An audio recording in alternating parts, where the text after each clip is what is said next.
Northwest 4 feet at 5 seconds.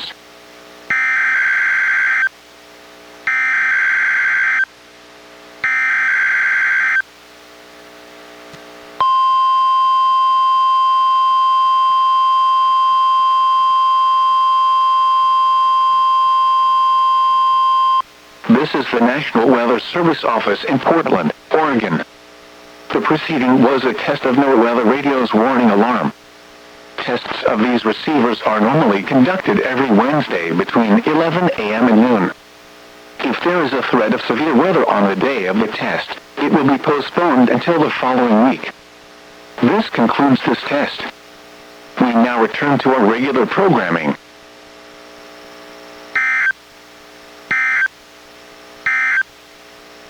Coastal marine forecast for the waters from Cape Shorewater, Washington to Florence,